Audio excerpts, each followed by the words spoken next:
Lagi ako nasa dilim noon. Kasi kapag nakikisama ako, nilalayuan ako. Pagka sumasama ako sa hapagkainan nila, isa-isa silang umaalis. Kaya minamabuti ko na lang umuwi sa bahay, nagkukulong ako kasi pinararamdam sa akin na hindi ako parte sa okasyon. Lagi ako nandun sa dilim, umiiyak, walang sawang nag-iisip ng walang iniisip, ganon. Tapos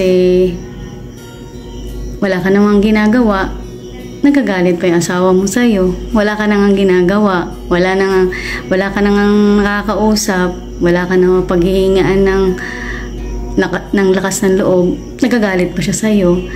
Pero ang Diyos talaga mabuti, kasi yung panahon na yun may nakalapit sa akin na hindi rin gusto yung nila, siguro mga patakaran nila, hindi rin gusto.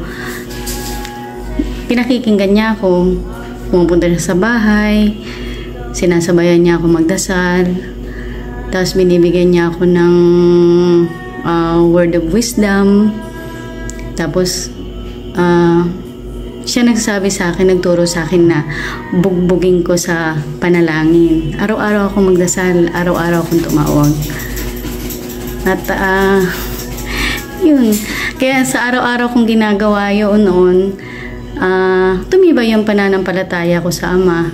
Tumibay ang pagtawag ko sa Kanya na araw-araw, tumibay ang pananalig ko na masasagot lahat ng mga panalangin ko. Kahit na puro paghihirap yung nararamdaman ko noon, puro sakit ng kalooban, na akala ko pati mga anak mo mawawala rin sa akin, aalis sila, lalayuan ako, mga ganun na mga senaryo.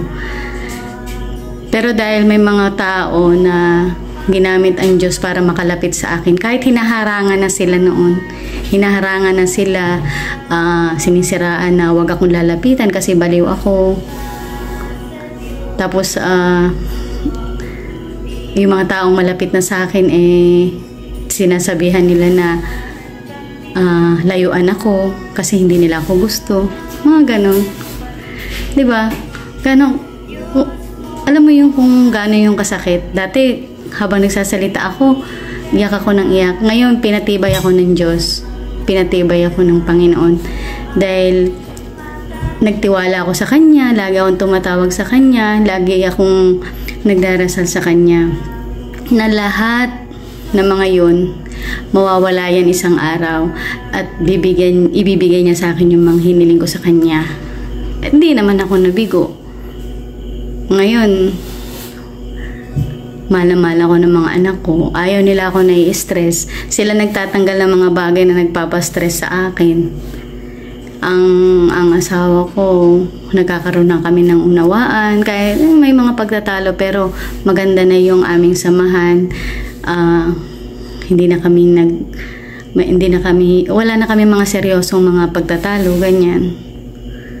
Ang Diyos talaga mabuti. Hindi ako magsasawa magpasalamat sa Kanya, magpuri sa Kanya, sa Ama. Hindi ako magsasawa. Dahil lahat ng mga paghihirap ko noong mga panahon na yun, hilaman ako ng luha at pag-iisip noon, masaya na ako ngayon. Kahit hindi ako sagana sa ganito, pera, sagana ako sa pagmamahal ng pamilya ko. At yun ang lagi kong pinagpapasalamat. Hallelujah. Ikaw, anong kwento mo? Share mo naman.